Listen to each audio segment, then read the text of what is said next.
Okay, so the reason I'm doing this is because I've got a close friend who's a Christian, and we have these conversations which are interesting enough, but they always come to this point where we can't go any further. We our beliefs butt up against each other, and there's just no more movement after that. And I wanted to sort of address that by turning it around, and generally the advice we give for other people is really for ourselves. So in some ways I'm asking him to open up, and there's just some things like the idea that the Bible is the only truth. That's really quacky to me. It's not something I can get behind. And the idea that the God is to be feared, and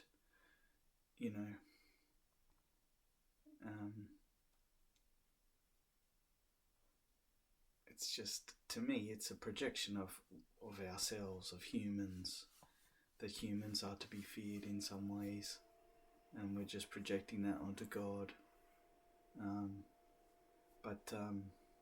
Anyway, what my thought was for today was just to turn that idea around and ask myself the belief, or ask myself the question of, what if I'm wrong about Christianity, and what are the repercussions of that? And I also wanted to use this to sort of show my friend that there's another avenue for our conversations, that instead of having this intellectual debate and backwards and forwards type of conversation, it's a general thing that most people have, I think. They conversations about having validation, of getting someone to be on board with what they're saying, and not to be against it. It's the conversation's more about coming together in separation, or being apart and being separate. So rather than have that as the only option with being together, that inquiry can be another option, can drop things down to another level. And that you can't really explain inquiry. Really, the best thing to do is just to show it. So this is for you, mate. It's an invitation to you to be with me in this way, and let's see where that goes. But to show you how it goes, I'm going to look at this idea of I'm wrong, that I need to accept that Jesus has died for me, and that if I don't accept that I'm going to hell.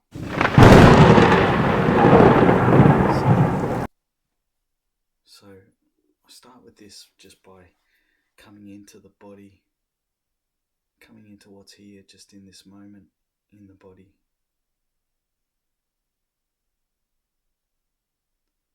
And I just notice some sort of sensations in the middle of the chest.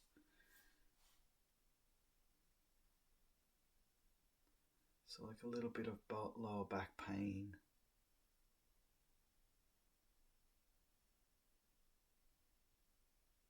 I notice the hips and the legs. And the reason that I'm coming into the body in this way is so that I'm not caught up in the mind. I'm not caught in the thinking, analytical mind. That I'm also listening to the body and noticing emotions and feelings and sensations. And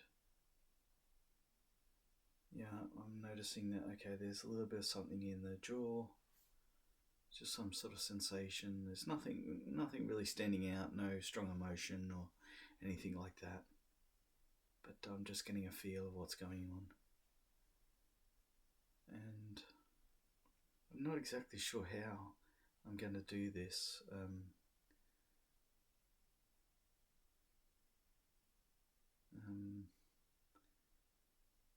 And I guess the idea, it's the same as any sort of inquiry. You introduce the belief, you introduce the story into the mind, whether it's my story, whether it's someone else's story, and then move from there.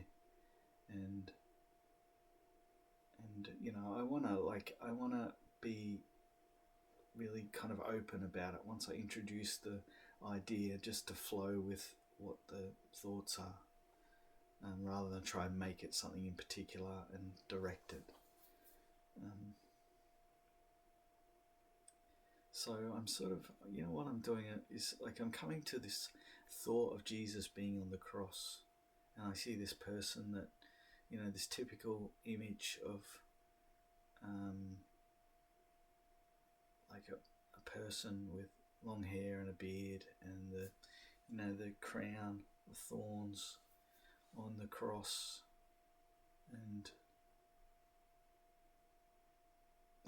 it's a bit funny actually, because I'm sitting there and I'm like, I see myself in the image, and I'm having this kind of conversation of like, okay, so you're like dying for me, for my sins, and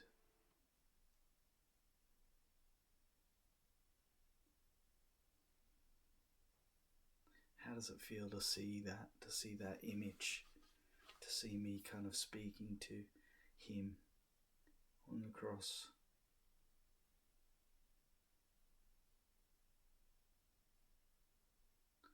Okay, and there's just this kind of disbelief that's here.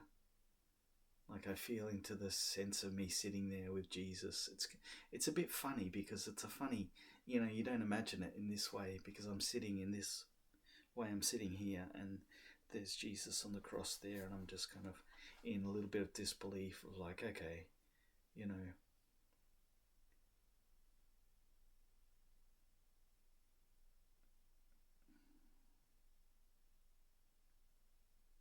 And so my mind goes in two directions. And the first image comes up of Jesus kind of knowing that, hey, I'm the Son of God, so I know that I'm with God, and that nothing that can happen in this sort of life is really going to affect me. And I see that. I sort of see the image of Jesus up on the cross, and the head's kind of held high, and he's in the light, and he's still being crucified, but there's a sense of him being above it in a way. And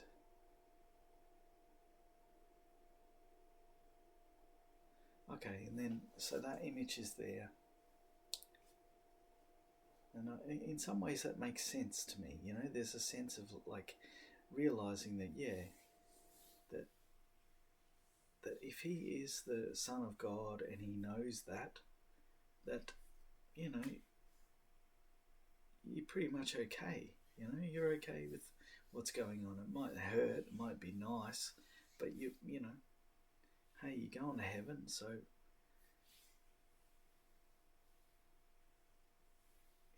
that's always there, and that should or does affect everything that occurs in the life.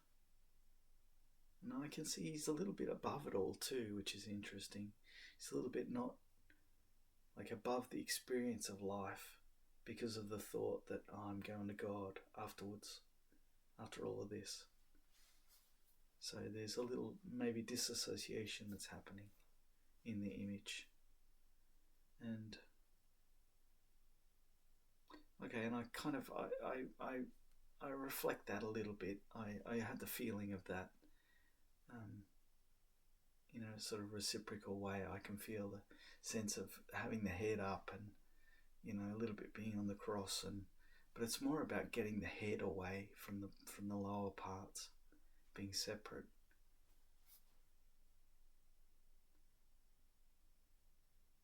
And then, so it's interesting to feel that. I feel like I feel in a way that I've become Jesus in that way, of just feeling what he's going through.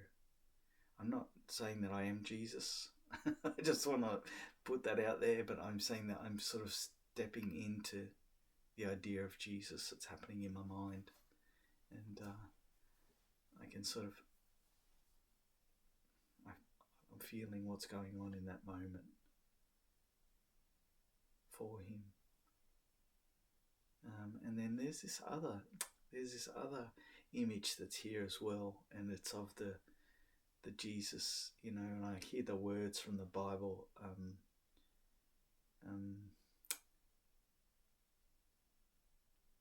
Why have you forsaken me? And I see the image of, this time it's like the lower Jesus, the lower feeling, and it's a dark image, and it's of, of the weight of the body pulling down when he's on the cross,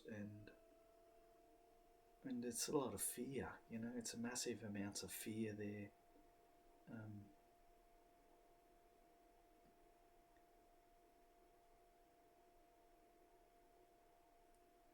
Okay, and I feel that in the body, like I connect again with that kind of image, and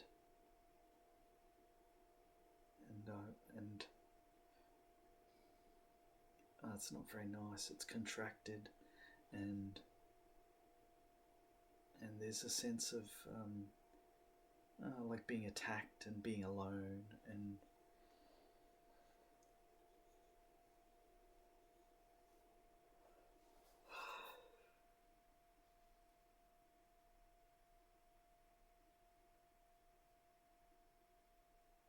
there's no idea of God here at all in that image, and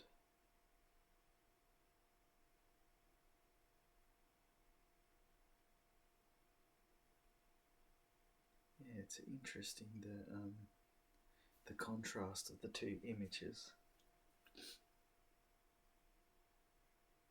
Okay, and so what happens is the two images sort of come on and become one image in my mind, and it's the same cross, and it's the light Jesus that's sort of up above in the top part of the cross, and the image is looking up at him, and then there's this lower Jesus, superimposed on the top of that, and it's the general one that you see in the churches of the the Jesus that's in the pain and the agony and not having a very good time.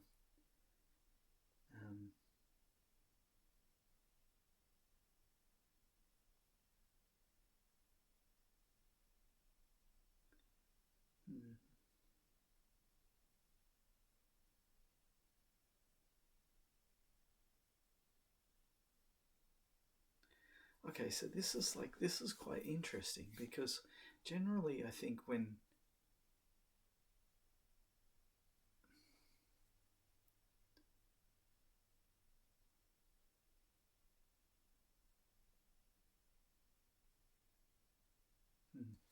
okay, so is this enough? Like, is this enough to take away the sins? I guess this is a part that I don't really understand in Christianity.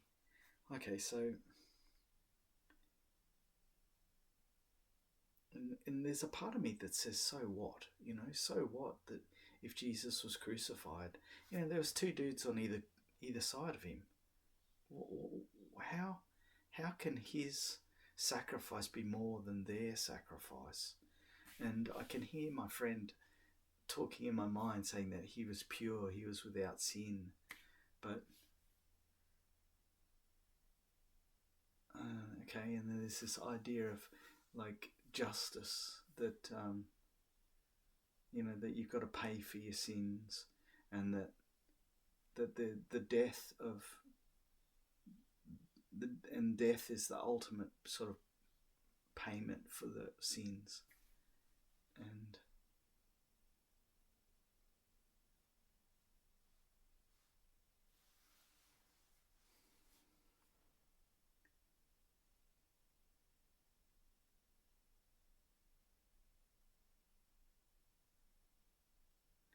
it's funny, I can hear someone over the back, I can hear this preacher, I see this image and I hear this preacher over the back saying, but, but I misunderstood something, or, but, okay, I need to remember to be open here. Okay, so I'm saying to the person in my mind, this preacher in my mind, what is it that I've missed here? I can feel this sense of hey man, I need to come to this myself. I need the understanding myself. I need the insight to arise within me. But in the vein, or in the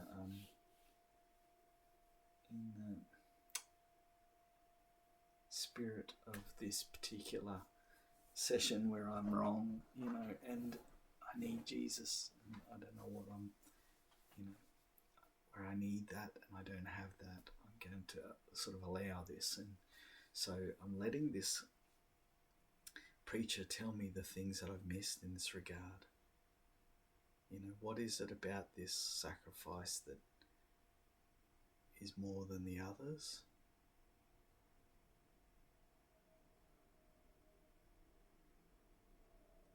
Okay, and there's a particular stance that I'm holding, this skeptical sort of stance, because the answer that he's giving is that Jesus is his only begotten son. And I'm like, well, why? What's everyone else then? What am I? Really, that's what I'm saying. What am I then? If Jesus is the begotten son, then what am I? So there's a feeling of maybe jealousy here, or envy at Jesus, or at the thought of Jesus.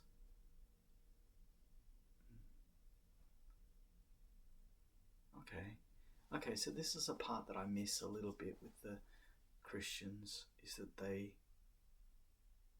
it's like they accept the help of Jesus.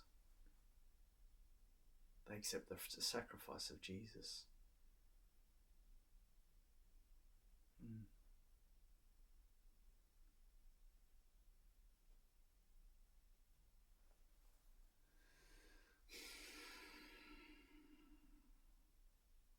A little bit want to feel into my body and see what's here as we go.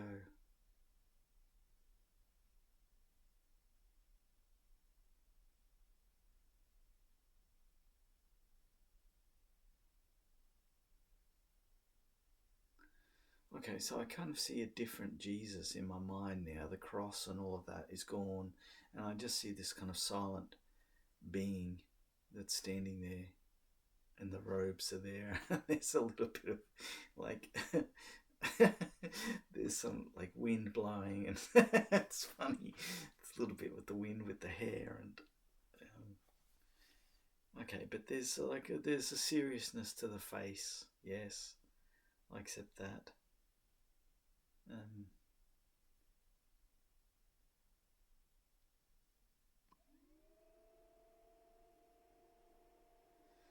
Okay, and I kind of want to reintroduce this idea of envy or jealousy, and so what I'm seeing is behind this image of Jesus floating in my mind is God, and he's beckoning Jesus, come with me, and in order for me to be there, I need to put my hand out and take Jesus's hand, and then we can both be absorbed into God. And there's a part of me that's like, nah,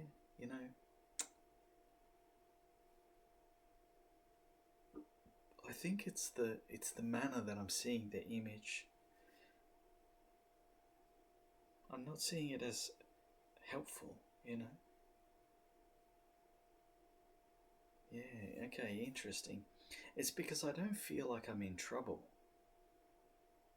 I don't feel like I'm in trouble. And what I see is, I had this old memory of being in the... okay, interesting. I had this old memory of swimming in the river that was behind our house. And, you're in the water, and you would reach up and the person would help pull you out because the bank was quite steep. And you could get out yourself, but it was just much easier if someone was there, and there was a need for the pulling up, but I don't, I don't have that feeling of need, and so there's a senselessness, meaninglessness to what, to the gesture that he's giving.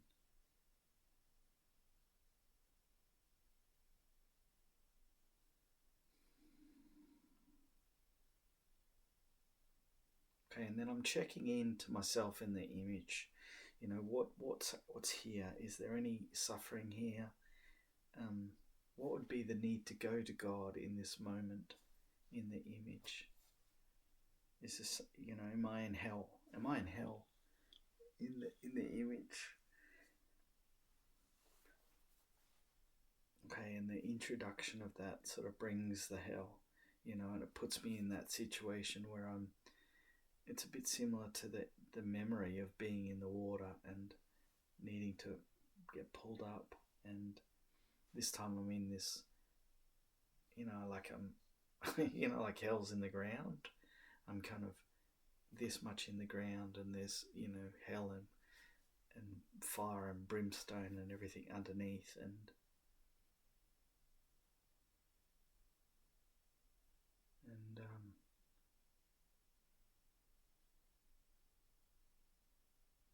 I've got my arm out needing some help, and then this image of Jesus comes over and helps to pull me out.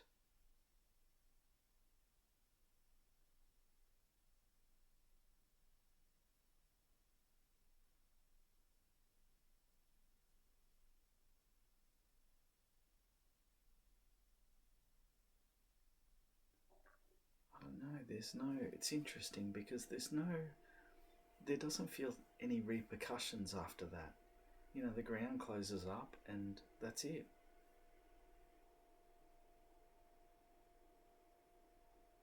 And it's in the image, Jesus doesn't need anything either.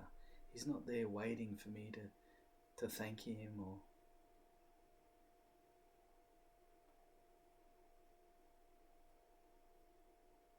he's just kind of like, hey, let's move on. Let's go up there. Okay, so let it play through. So I let Jesus take me up.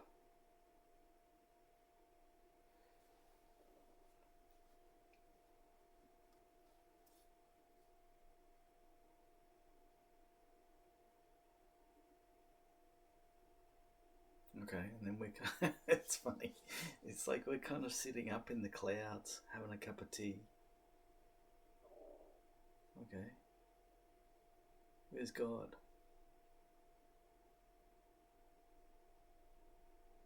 Okay, and so it's interesting. I've never imagined God before, not really. But what I see in my mind is this kind of quite a stout, solid, man.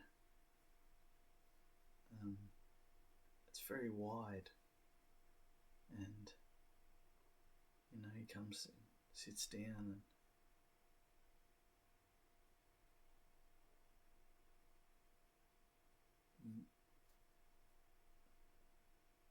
and like I shake the hand, and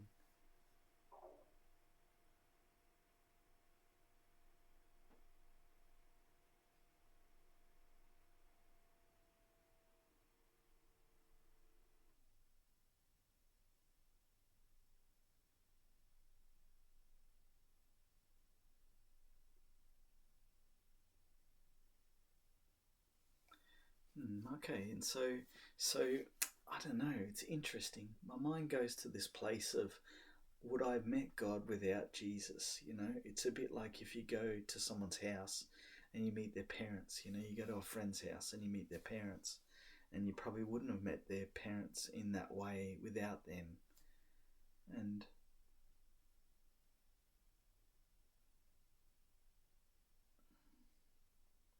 that's sort of the only way my mind can reconcile, the idea of Christianity.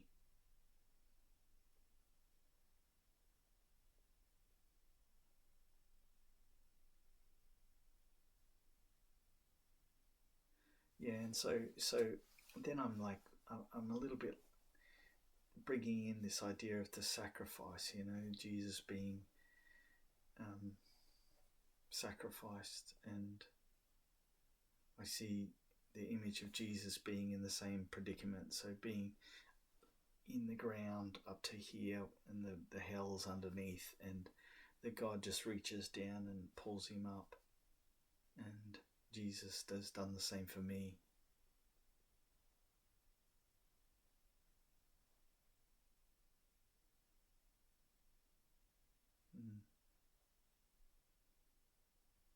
So in this case, Jesus is sort of like the proxy, It's like the I need to go through Jesus to get to God in these images and this situation. But why wouldn't I just hold my hand out and God pull it up? And the answer comes that he can't. That God can't do that. Although that doesn't make any sense to me. Why could he do that with Jesus and not me?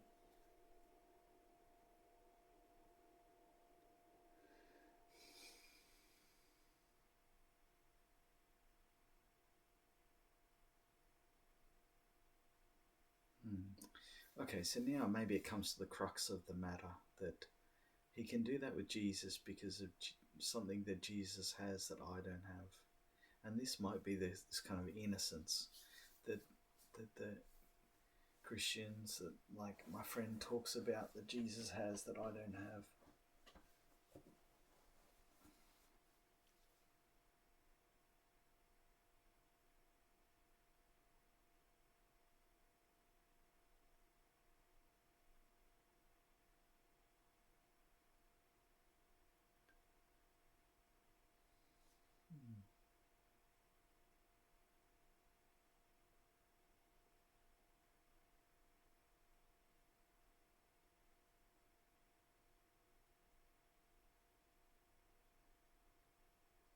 So, okay, so the question becomes, am I lacking something?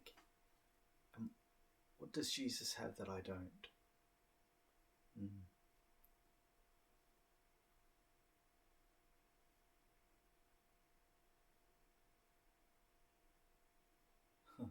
Okay, and also the question, like, it's interesting, if I go back to the image of the, like, hellfire, and I get absorbed into that instead of getting absorbed up into God, then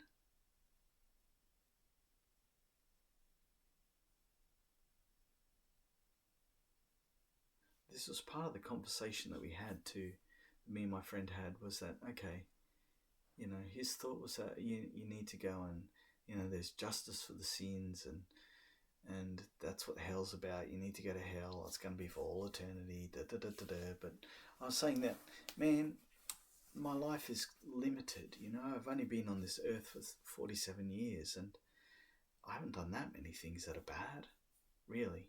And even if I did, even if I did the worst things that are imaginable, the justice for that can't be, why would you make it not proportionate to the thing itself?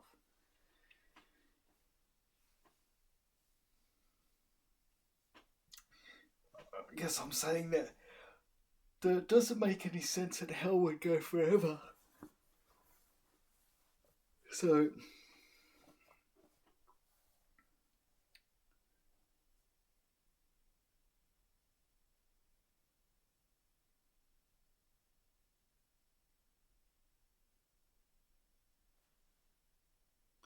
okay, so I'm sitting in my mind, I'm sitting in hell at the moment.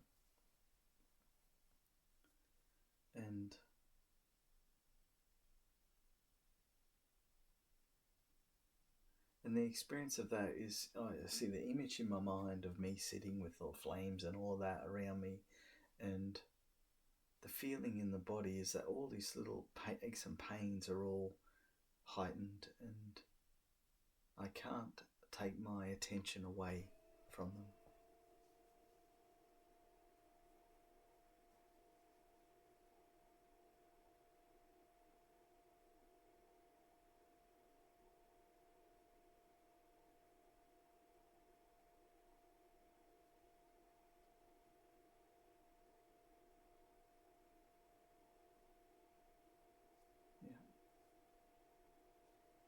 Okay, there's a certain sort of agony to that, but I don't have the thought that this is going to last forever.